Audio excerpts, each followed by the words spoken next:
So welcome back to all of you. So today I have a choice for you. Choice of two topics.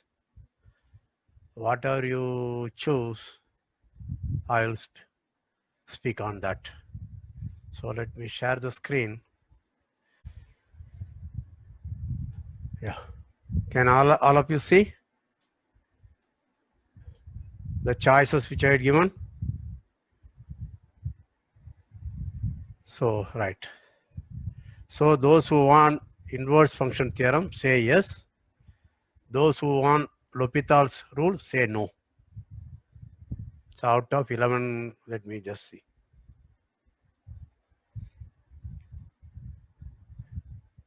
So I think 7 people have said yes, 4 people have said no. That means 7 out of 11 have chosen inverse function theorem. Good. That's very good. So Jyoti, Animesh, Rito Provo, and one more Pradeep Kumar. So L'Hopital's rule will be done in the next lecture. That is on 26th. Okay. In fact, that's a very gratifying. At least there are 4 students who want to learn L'Hopital's rule because you are done it in calculus as a kind of method. Okay. But nobody wants to understand the theory properly. But the theory teaches good analysis. And also it tells you what analysis is about. Okay. So we will do it in the next lecture. But I'm very happy because I expected all of you will choose this. Only majority have chosen this. Can you see this? Okay, so let me just note it down for future reference. 7 out of 11 chose.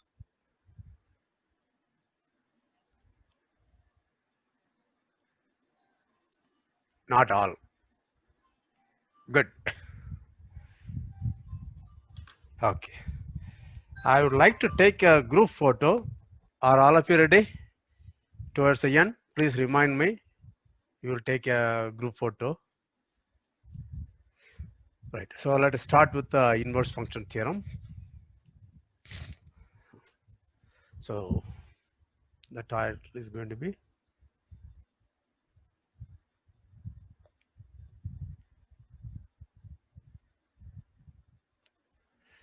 See, in general, there are a lot of inverse function theorem you will see as you go along, go for higher mathematics. Basically, all theorems are of the following kind. Suppose F is a bijection between X and Y. Okay, X and Y to start with just a set. Suppose they have some additional structure. What do I mean by additional structure? We will say that. For example, it may be X and Y may be groups, it may be vector spaces, or it may be metric spaces, or it may be topological spaces, it may be manifolds, or it may be open sets in Rn. Okay, then F is a bijection. Then what you would like to know, if F okay has some relation with respect to the additional structure, then I can talk about F inverse. That will be from Y to X. Okay. All of this will look little abstract. I will explain in a minute. Please bear with me. Then I want to know whether F inverse also has the same relation with additional structure. What do I mean by that? Suppose X and Y are, let's say, subsets of R, right? And F is a continuous function from X to Y. And it's also a bijection. Then I have the inverse function, F inverse, from the subset Y of R to the subset X of R. What is the question I can ask now? Can somebody tell me? Is this inverse function is also continuous? Very good. That's it. Okay. Suppose this is an open set, if it is differentiable, right? Let's assume since I define differentiability only on open intervals or union disjoint union of open intervals. So let us assume just an interval. X and Y are intervals, and suppose F is a bijection and also F is differentiable. Then what is the question I should ask? Whether F inverse from Y to X is differentiable. That's what I meant. Okay.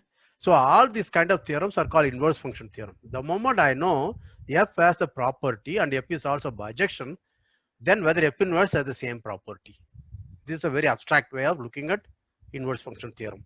How many of you appreciate at least 40-50% of what I said? If you had understood, say yes. Most of you might have even understood more because I already gave you 2 typical examples. Very good. This is what we are going to solve today. Okay. So let us start with the thing. And I hope all of you are a little more mature. So I will give some kind of non-trivial example also on the way. If you have difficulty, you can ignore it. Okay. So the point I want to say is the following. Suppose you have from an interval I to j, I and j are intervals now. Okay, not any arbitrary subsets. The question asked arbitrary subsets of R. Here I am assuming they are intervals. Okay, and suppose assume this is a bijection and continuous. If you want, okay, you understand that? Then I want to know whether f inverse from j to I is continuous. The inverse function theorem is going to say yes. So what does the theorem say? I will formulate it slightly better. F, I and j are intervals. F is a bijection of I to j. And I am also assuming, okay, f is continuous. Then I want to know whether f inverse from j to I is continuous. So can you see the screen, please? Can somebody say yes? Okay, right. Very good. This is the question we want to answer. Okay. Now notice that I very deliberately said I and j are intervals. Okay. If I and j are arbitrary subsets, f is a bijection and continuous, f inverse from j to I may not be continuous. Okay. I will come to that. If you want to learn, I'll teach you how to do that. But before that, let's stick to this result. This is a positive result. Let us look at this result first. Okay.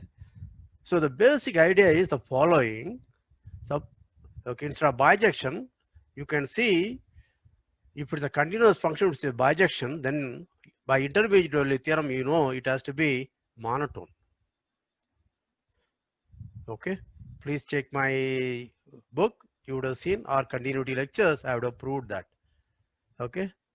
If it's a 1-1 map from an interval and continuous, then it has to be monotone.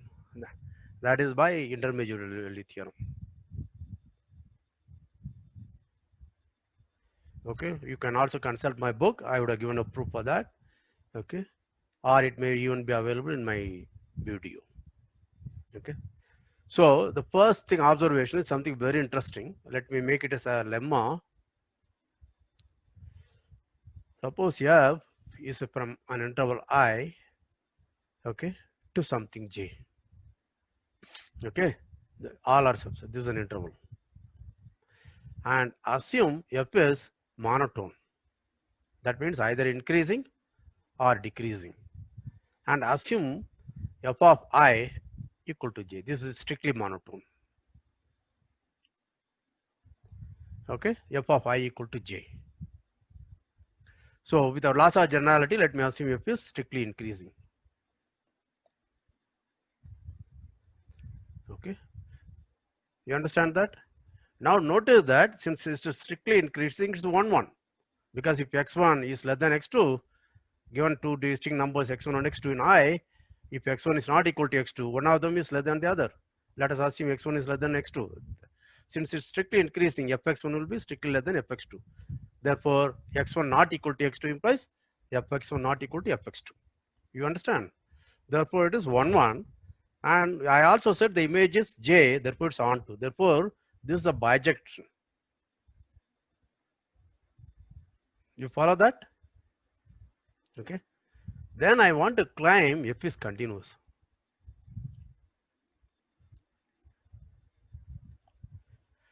See that this is something fantastic result. Try to understand, appreciate this result. Do not worry about the proof now. We are going to give it. So I only know the function is strictly increasing and maps on one interval onto another interval.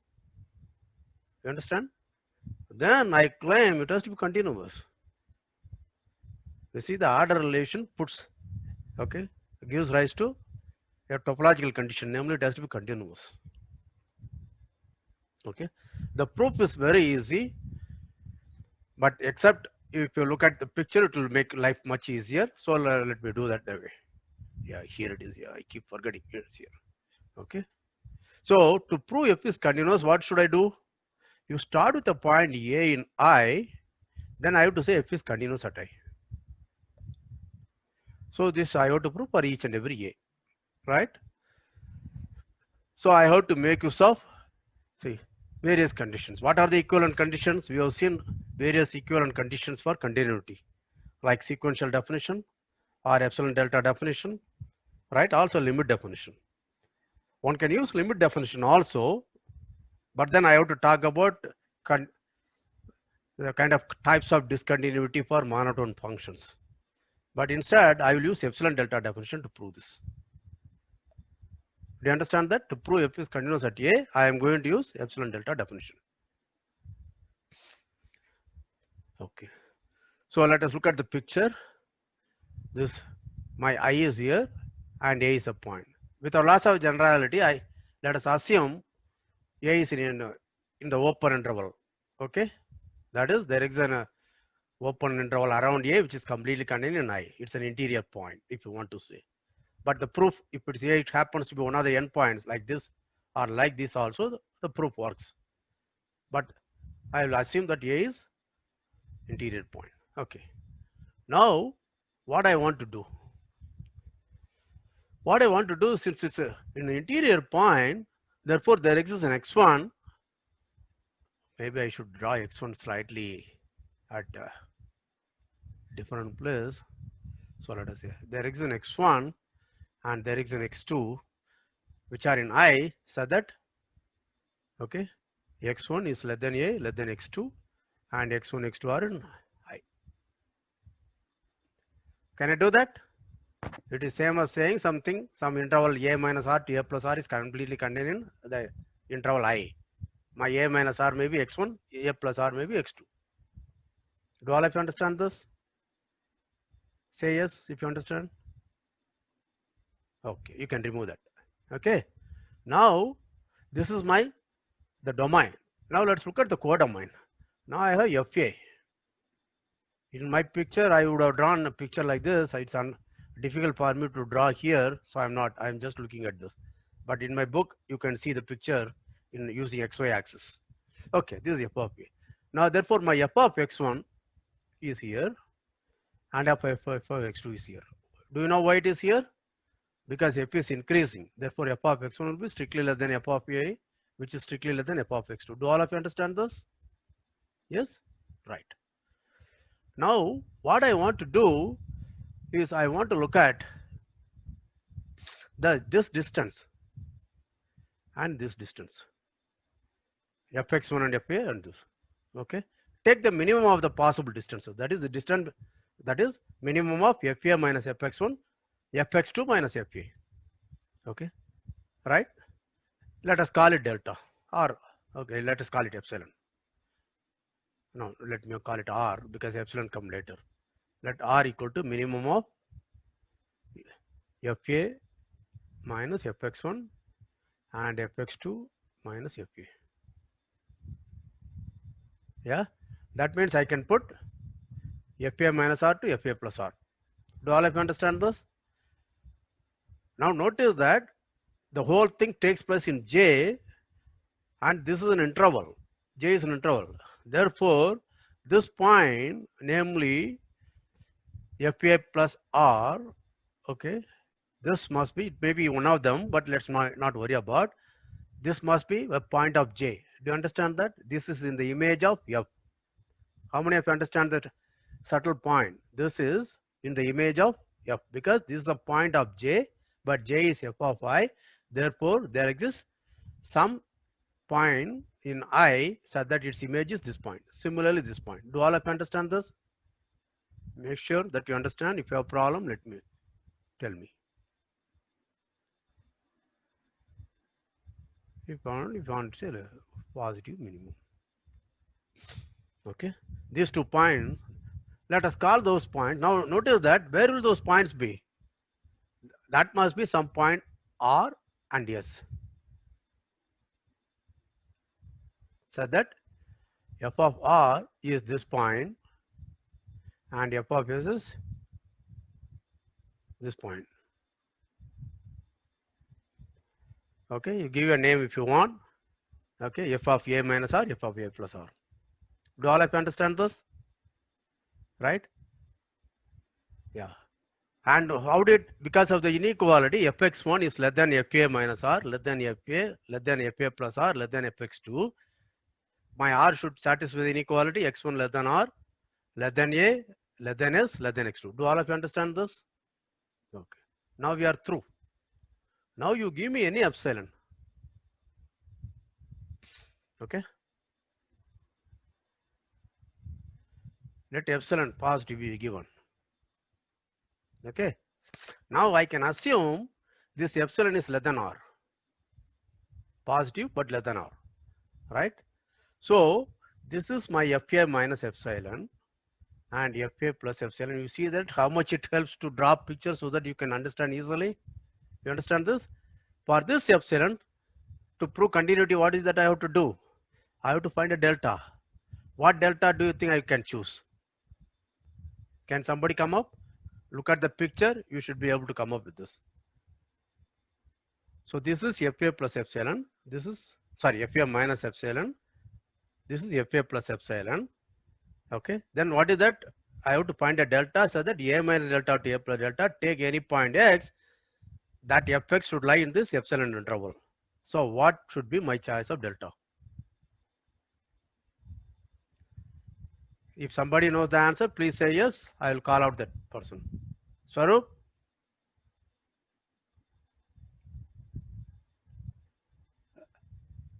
Jyoti? Sir, 1 by n. But which 1 by n? That's not very clear to me. But the picture tells me. Notice that if I start with any point, let me give you a different color.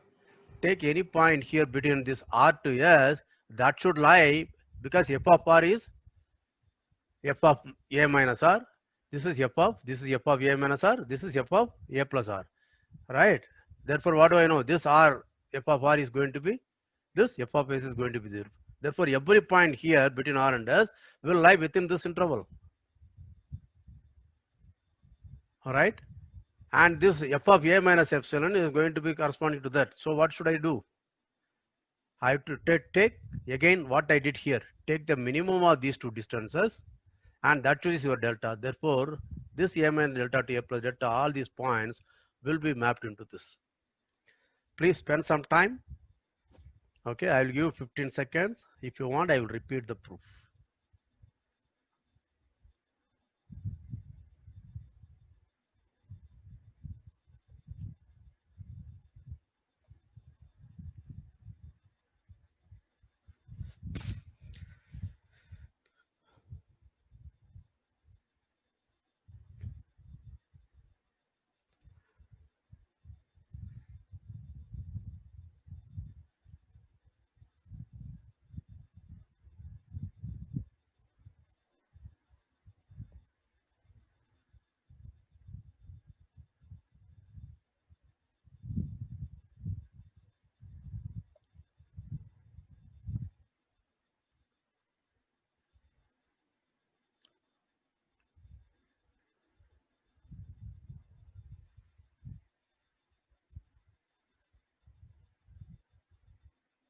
Do you understand this first? A is an interior point of I, therefore I can find an x1, x2, so that the interval x1, x2 is completely contained in I. Do you agree with this? I am going to ask one by one. Please say yes quickly and remove. Right? Now let's look at fx1, fa and fx2. What's the relation between them? Because fa is increasing, fx1 will be strictly less than fa, and fa is less than fx2. Right? Now fx1 and fx2, they lie in the interval j, and j is an interval. That means the entire interval fx1 to fx2 should be contained in j. Do you agree with that? Say yes if you do that. You understood this? Very good. Now what is that I am looking for? I am looking for, look at this distance between fx1 and fa and fa and fx2. Choose r to be minimum of that. I unnecessarily used r here, that may be causing problem. So let me just say that eta. Okay. So eta is the minimum of these two distances. What is the distance? This distance and this distance. That means I can put f of a minus eta, f of a plus eta. Do you agree with this? Do you understand this? Now they are in this interval, but this interval is in J, but this interval J is f of I. That means there exists a pre-image for this. Let me call it R. And there is a pre-image for this. Let me call it S. Okay. Now, since fx1 is less than a minus eta, right? Therefore, what should be the relation between x1 and r? x1 should be less than r, because this is fx1, this is f of r. Similarly, this. So this picture is correct. x1 is less than r, less than a, less than s, less than x2. Is that clear to all of you? Yes. Okay. Now please clear your yes. Now what do I do? So I have found an interval, eta interval around fa. Therefore, to prove continuity for every epsilon I have to do, but it's enough we prove this for this epsilon, anything less than eta. Because if your epsilon is greater than eta, then it will be automatically true. For this epsilon, I will show that. Are you following what I'm saying? I will come to that, because this is kind of continuity. You never think carefully, you may have a problem. So let me assume epsilon is positive number less than eta. Therefore, I will have f of, now I will use a different coloring scheme so that it will be easier. This is f of a minus epsilon. This is f of a plus epsilon. Do you understand this? Now this is again in J. Therefore, there exists some points which correspond to this. You follow that? So there exist some points which correspond to this. Right? So look at this, whatever is the minimum distance, this distance or distance. In this picture, this looks like the minimum distance. Let's choose this. Therefore, what do I know? Start with any point here, anything here in this. Now call this, if you want, R1 and S1. R1 is less than this point, is less than S1, and f of R1 is f of a minus epsilon, and f of S1 is f of a plus epsilon, and this green point lies between R and S1. Therefore, what do I know? F of this green point should lie within f of a minus epsilon to f of a plus epsilon. So that is my delta interval. Please go through, spend some time. This is a very easy proof, except there are too many notation. And picture will make it clear. Okay. So if you have a group meeting, please pause, review and proceed. Discuss this among yourselves. This proof you should be able to do on your own anytime. That shows that you have understood mathematics better. Is that clear to all? What have you proved now? Let us quickly say what we have proved. I have proved if f is from I to j. What was my assumption? This is strictly increasing. And f of I equal to j. That's it. There is no continuity assumption. The conclusion is f is continuous. Do all of you understand this? Please say yes if you understood. Go through the proof again. I am not very sure all of you followed 100%, but if you followed at least 40 to 50%, I am happy. It already took a lot of time. I thought in 10 minutes I should be able to finish this. Okay. Now, let us go to the next one. Suppose f is from an interval I to R a continuous and monotone, strictly monotone. So as usual, let me assume it's strictly increasing. Then what do I know about f of I? This is a continuous function. This is an interval. What do I know about f of I? All of you said you have seen my continuity videos. What is f of I? F of I should be continuous, sir. What do you mean f of I is continuous? It's a set.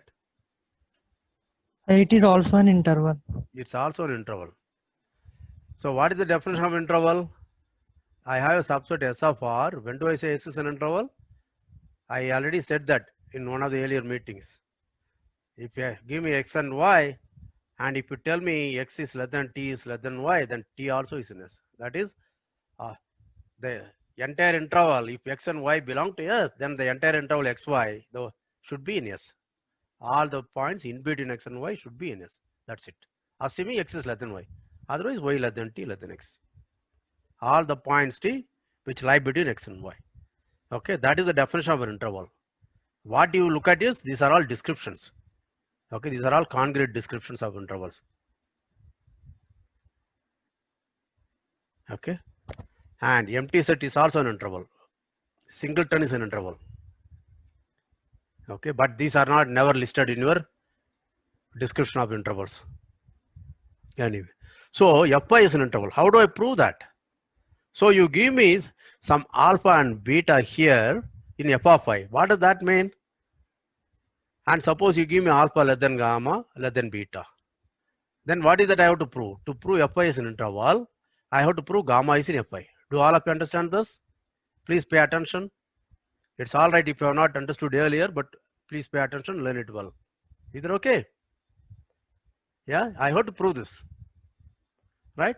But alpha and beta are in f of I. What does that mean? There exists x such that fx equal to alpha.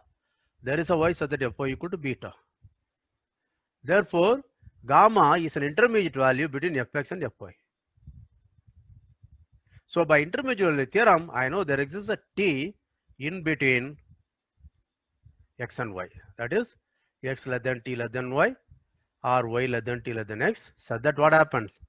F of t equal to gamma. If f of t is gamma, gamma is in the image of f. That means gamma is in f of I. Do you understand this? So intermediate value theorem says image of an interval is an interval. How many of you understand? This I have proved after intermediate value theorem in the continuity video.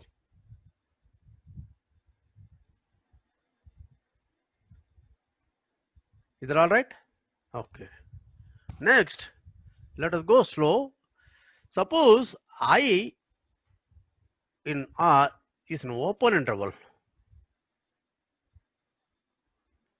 And I know f of I is an interval, because whenever I is an interval, f of I is also an interval. Okay. Just now I proved it. Can you show it's open interval?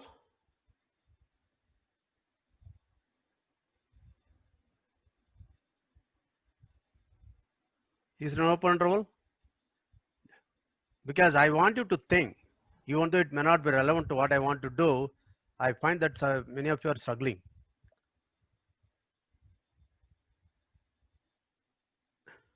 Suppose not one open interval. Let us assume, okay, B is a endpoint. It may be left endpoint or A may be right endpoint. You understand that? Yeah. Now I is an interval. Let us assume, okay, B is an endpoint. Okay, it may be right endpoint or left endpoint, I don't care. But then B is in f of I. That means there exists an x such that fx equal to B. Do I agree with that? Now remember, x is an I is an open interval. That means there is a closed interval, okay, x minus delta to x plus delta, which is contained in I. Do you understand that? There is an open interval x minus delta, x plus delta, which is contained in I, because it's an open interval. But then instead of delta, I can take delta by 2. Then the closed interval x minus delta by 2 to x plus delta by 2, the closed interval will be contained in I. Therefore, without loss of generality, I am assuming there is a delta such that x minus delta to x plus delta, the closed interval is contained in I. How many of you understand this?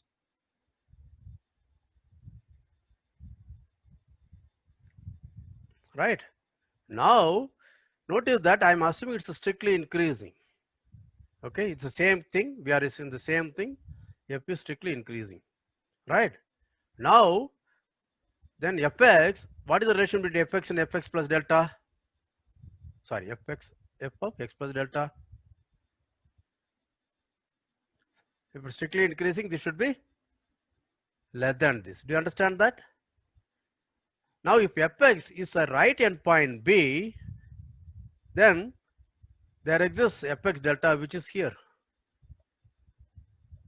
which is nonsense because you said b is the right endpoint. Suppose it's the left endpoint, then also I have a problem. Why? Can somebody tell me what is the problem? So f of x plus delta x minus delta would be Correct. F of x minus delta will be strictly less than f of x. But you said this is the right endpoint. But this fellow is here. Okay. Therefore, what I have concluded? If I is an open interval and f is strictly monotone, okay, then fi by it's an interval, but it's an open interval. To prove that it's an open interval, we are using it's a strictly monotone. Please spend some time. I don't think you are spending enough time as I want, and it will help. Did you meet after the last lecture? Jyoti, did you meet? Yes, sir. Was there any discussion? Yes, sir. Actually, some of us were in the discussion. That's a clear. Not all of you are discussing. It's very clear. Because this is the 5th lecture. By now, people should have improved tremendously. That means you are not doing good discussion. See, when I explain, you think you understand, but that's not good. It's like saying that I ate. Eating does not mean that you digested and you assimilated. Okay, attending my lecture is like eating. Digestion and assimilation takes place only if you discuss something on your own. Please understand there is a difference between attending a lecture and understanding. That's a lot more than that you have to do. Anyway, so if this be the case, this may be my last lecture. I may not resume. Okay.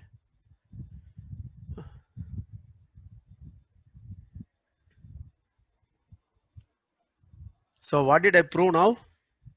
So let f from I to R be continuous and strictly monotone. As usual, let us assume strictly increasing.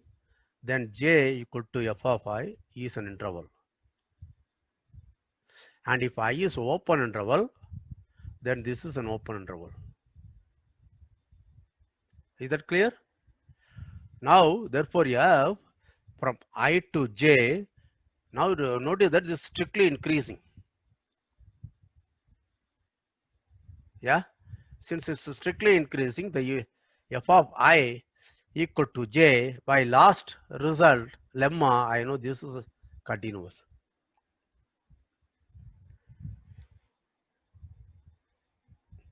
Is that clear to all? Okay. Now let's this. Therefore, I proved inverse function theorem in the for continuous functions. Okay, what did I prove? If I is an open interval and f is continuous and strictly monotone on that. Okay. Okay, this is a bijection, continuous and strictly monotone. Okay, then f inverse from j to I is continuous. It will, of course, this will be bijection. It will also be strictly monotone. That's not important because that's set theory. Do you understand that? If f from I to j is bijection strictly monotone, f inverse will be automatically bijection. That is obvious set theory and strictly monotone. Why? If x1 is less than x2, and let's look at y1 is less than y2, okay, then there is an x1 and x2, so that f of x1 will be y1, f of x2 will be y2. Do you understand? Now what is, suppose g equal to f inverse, therefore what is g of y1? That is x1. What is g of y2? That is x2. Now, if y1 is less than x2, then x1 is also less than x2. Do you understand that? Because f of x1 is strictly less than f of x2. Do you understand? So the crucial point is continuity here. How many of you appreciate what I am saying?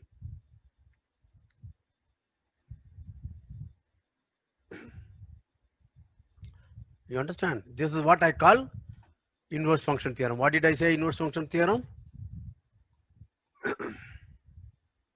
So f is a bijection between two sets, and suppose it is continuous. Okay, under additional conditions, can you say f inverse will also be continuous? So we proved it. If I assume it's a strictly monotone, we proved that. Do all of you agree with that? Good. So this is the inverse function theorem for continuous functions.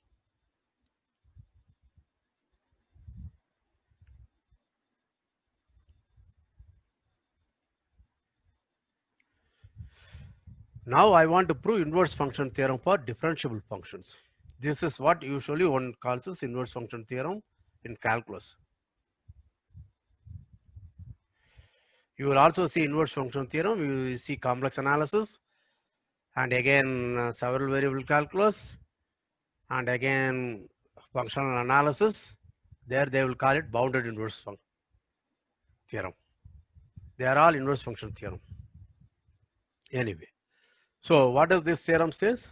Again, let I be an open interval.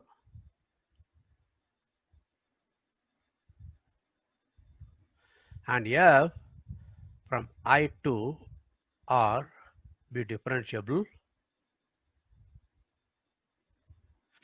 Then assume f dash of x is different from 0 for every x in I. Do you understand this? Now let us, before stating the theorem, let us go to understand what it really means. If f dash x is 0, that means f dash x is either positive or f dash x is negative. Do you understand? But depending upon x, the sign of f dash x may change. But can it change?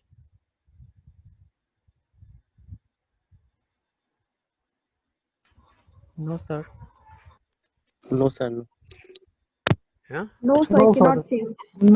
No, sir. No, Yeah, sir. but then it's a local problem, right? Say, yeah. So I have an x. If it's a, f dash x here is positive, why do I know this has to be positive in a neighborhood? Do you remember? Only under extra condition I can do that. What are the condition I said? It should be continuous dash at x. x, It must be continuous right? at Do you that remember point. that? In the last lecture I said that. Yes, Okay, sir. many teachers also make mistake, right? Yes, So, sir. so what do I have to do? I have to assume and f dash is continuous on I. Do you follow that? Now suppose f dash is continuous on I, then suppose there is some point x such that f dash x is positive, then I claim f dash z is positive for every z in I. Is this clear to all? Why? Go slow, do not be in a hurry. F is differentiable. I am assuming f dash is also continuous on I. And assume at one point the derivative is positive. Then I claim the derivative is positive on all points of I. Why? Because suppose f dash z is less than 0, right? Then by, remember f dash is continuous. Therefore, by intermediate value theorem, there is a t between x and z such that f dash t must be 0. Do you understand that? Because it's f dash t is a value between fx and fz. Fz is negative and fx is positive, and 0 is f dash, right? Therefore, and f dash is continuous. Therefore, by intermediate value theorem, there is a t between z and x, z less than t less than x, or x less than t less than z, such that f dash t must be 0. That's a contradiction, because what was our assumption? At every point the derivative is non-zero. Do you understand this? So under the stated assumption, then f dash keep the same sign on all of y. How many of you understood this point? Say yes if you understood.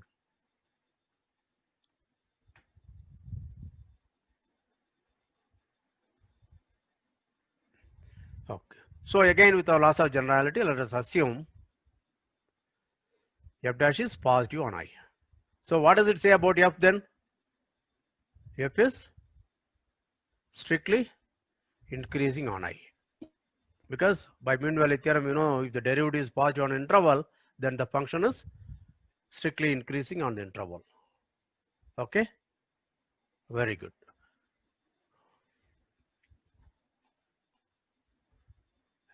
Is that okay? Now let's look at f of I then. Now what do I know about f of I? We had already seen f of I will be an interval. That is by continuity and indeterminate theorem. Okay? But since f dash is greater than 0, in other words, f is strictly monotone, and since I is an open interval, we know this is also an open interval. Yeah, because I assumed I is an open interval. And what have we shown? If it's strictly monotone, then f of I will be not only an interval, it will also be an open interval if I is open interval. Do all of you agree with that? Therefore, my f is a function from I to j. It is actually to R, but it takes values only in j, where j is f of I. And this is an open interval. We proved this is an open interval. This is hypothesis. I is open interval by hypothesis. By using the property, we proved j is an open interval. Do all of you agree with that? Okay. Now what do I know? From the last result, I know f inverse from j to I is continuous. Yeah? What did we prove? We proved that the inverse function theorem. If I is an open interval and f maps I bijectively, continuously on to j next, where f is also strictly increasing, then f inverse from j to I is continuous. We proved it. Please go through the proof. This is a very good analysis. If you really want to learn analysis, at least go through it twice. Do not just like that go through, think line by line, understand and leave it. Do not worry about remembering the proof. That's the mistake all students do. Whenever you learn something, your main aim is, in the exam, can I write it? Your main aim should be to understand, to digest the proof. So go through twice. Once you begin to understand like this, you will see this kind of proof you can create on your own. You don't need to remember. That is what I plan to teach. I want to teach. So whether you learn from me or not depends upon how much effort you put. Okay, come back. So this is continuous. Is that clear? Now I want to prove inverse function theorem for differential function. So what is that I want to prove now? I want to prove whether f inverse is differentiable. Do you understand this? Since I assumed f is also differentiable, now I want to know whether f inverse is differentiable. Okay, let us stick to some notation so that the proof will become easier. So let f from I to j. So here I will use the notation x, x1, x2, etc. Here I'll use the notation y, y1, y2, etc. for the variables of j. Is that okay? Right. And I will write g for f inverse. So what is g of y? G of y is if and only if f of x is y. Do all of you understand this? So all of you must have seen this theory. Okay. So what is that I want to prove now? I want to prove g is differentiable on j. That means differentiable at y. Fix any y in j. I want to say g is differentiable at y. Do all of you understand? Since y belongs to j, j is the image of I, therefore there is a unique x such that fx equal to y. Therefore what is g of y? G of y will be x. You understand? Right. Now let's look at. So I want to know whether it's differentiable at y. So what should I do? I should look for something like g of y1 minus g of y by y1 minus y. So this is my j and I have a y.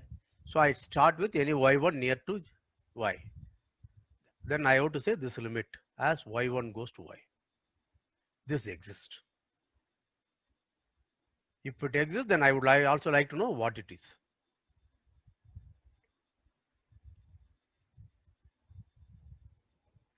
Right? Now, remember y1 is here in j and j is f of y. Therefore, there is an x1. Right? So that f of x1 is y. So for any y1, there is an x1. Do you follow that? Yeah. Now, this is what is g of y1 then? That is x1. What is g of y? That is x. And what is y1? That is f of x1. What is y? That is f of x. Do you understand this? This difference quotient is nothing other than this difference quotient. How many of you understand? Please say yes. Good. Now, therefore, what is this? This is the reciprocal of that, right? That is, we know f is differentiable on I, therefore f dash x exists. How do I compute f dash x? That is the limit of f of x1 minus f of x by x1 minus x. Do you understand this? Therefore, what I have got is the inverse, the reciprocal of this object here. Right? Okay. Now, are you following? Okay. Now, where does this go to then? This goes to f dash x. Therefore, where will this go to? As x goes to x1. This object, x1 minus x by f of x1 minus fx. Where do you think it will go to? Can somebody answer me? 0, sir. 0. No. 0. Huh? 1 by f One- x. It will go to 1 by f dash of x. f dash x. This is this, right? Now remember, if we have limit x tends to a of fx equal to L and L is not equal to 0, and then limit x by a of 1 by fx, where does it go to? 1 by L. Assuming fx is non-zero in an interval around a. This is 1 by x. Do you understand?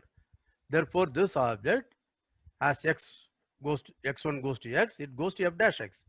Therefore, its reciprocal is this. That will go to f dash x. Do you understand? But then this limit is as x1 goes to x. But remember what I am supposed to take. I am supposed to take limit y1 goes to y. But then you are saying this object, forget this object equal to this object. But then as limit x1 goes to x, I know this goes to 1 by f dash x. But I am supposed to take limit as y1 goes to y. What do you think I should do?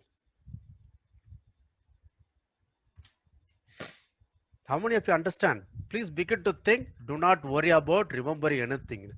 I am really kind of annoyed with our students. Every time they think of only exam, how to write, score marks. Please make an honest attempt to understand. Think.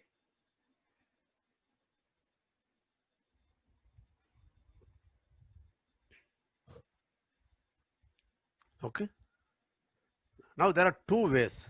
One is, notice that what is y1 going to y? That means f of y1 goes to, sorry, y1 goes to x. That means f of x1 goes to f of x. You understand that?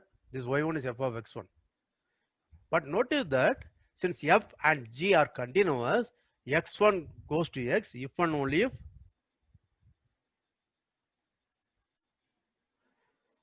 fx1 goes to fx.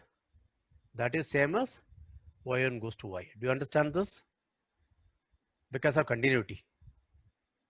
Therefore, limit y1 goes to y is same as saying limit x1 goes to x.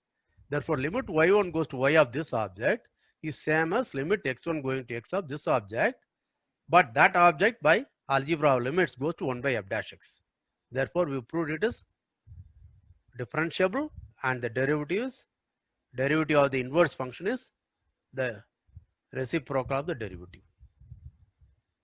I will give another way, because this is slightly subtler and theoretical method, but let us look at a slightly different way. Remember that limit x tends to a of fx. Again, if you have seen my lecture on limit, you will know that this is equal to L if and only if for every sequence xn, okay, so that none of the xn equal to a, because f of a may not be defined, fxn must converge to L. Okay, so let us look at the domain of f, removed a, then let us look at a sequence xn in the domain so that xn converges to a, okay, so that xn converges to a, fxn, sorry, I forgot that. For every sequence xn, so that xn converges to a, xn of course not equal to a for any n, then fxn must converge to L. Okay, this is exactly like sequential continuity is equivalent to epsilon delta continuity, the same proof here. How many of you have seen my limit? I think theorem lecture 3, 4, 7, I don't know. I have done that. So I have proved it there. Okay. So now let's look at. So I want to know whether g dash y exists. Now what is g dash y? G of limit. So start with any sequence yn which converges to y. Then I have to say g of yn minus g of y by yn minus y converges, and to the same limit. This is all I have to check, right? This exists because of this theorem, if and only if for every sequence yn in J, so that yn converges to y, g of yn minus g of y minus yn minus y converges to the same limit. It will converge to some limit. If I take a different sequence zn which converges to y, then g of zn minus g of y by zn minus y, that should also converge to the same limit. You understand that? All of them will converge to the same limit. See that? For every sequence xn, any sequence fxn converges to L. Okay? Right. Now notice that g of yn is xn. Okay, there is a unique xn, so that f of xn is yn, therefore g of yn will be xn. This is g of this x. This is f of xn minus f of x. But this is 1 upon f of xn minus f of x by xn minus x. Now notice that limit f dash x exists. That means whenever you give me a sequence xn converges to x, then f of xn minus f of x by xn minus x converges to f dash of x. And f dash of x is not equal to 0 by the algebra of limits. Okay, the reciprocal of this, namely this, will converge to 1 by f dash of x. So we proved it. Please, I am not very happy with the performance, but what all I can do is I can just request you to please spend attention, pay attention, discuss with yourself. I don't think you are discussing as much as I want. Very disappointing. Please assure me you will discuss, understand. Okay. So I have given 2 different proofs.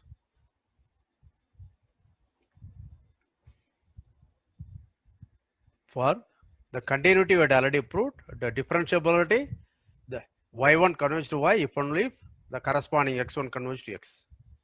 That's because of continuity. Therefore, limit y1 converges to y of this is same as limit x1 converges to x of this object. This object is same as this object, but this object is reciprocal of this difference quotient. And by algebra of limits, where does this go to? 1 by f dash of x. If you don't like this, what we did is we used this characterization of limits. Limit x tends to a of fx equal to L if and only if take any sequence xn so that in the domain of f, so that xn is not equal to a and so that xn converges to a. Then fxn must converge to L. And conversely, If this is given, then limit exists, limit x tends to a of fx exists, it's equal to the same L. Now I want to use that. Since I want to prove g dash y exists, that means what is that I have to prove? I have to prove start with any sequence yn in j so that yn converges to y, then g of yn minus g of y by yn minus y, all of them will converge to the same limit. I have to say that. First it has to converge, and whatever sequence I take, the limit should be the same. Now how did I do that? G of yn is xn, g of y is x, and we will do that. This is a reciprocal, this converges to f dash of x. Therefore this converges. But whatever sequence yn it you take, the limit is the same, 1 by f dash x. Therefore I have proved the result. Okay. I think I should stop. I actually wanted to give this because you won't find in textbooks, right? What it is that I do? I proved a continuity inverse function theorem for continuous functions. I assumed the interval is, the domain is an interval. Otherwise, it may not be true. Okay. The geometry of the domain also makes error. Okay. Makes a contribution, or it's important for the conclusion. But the way the things went, I think that will be bit too much for you guys. So I'll stop here.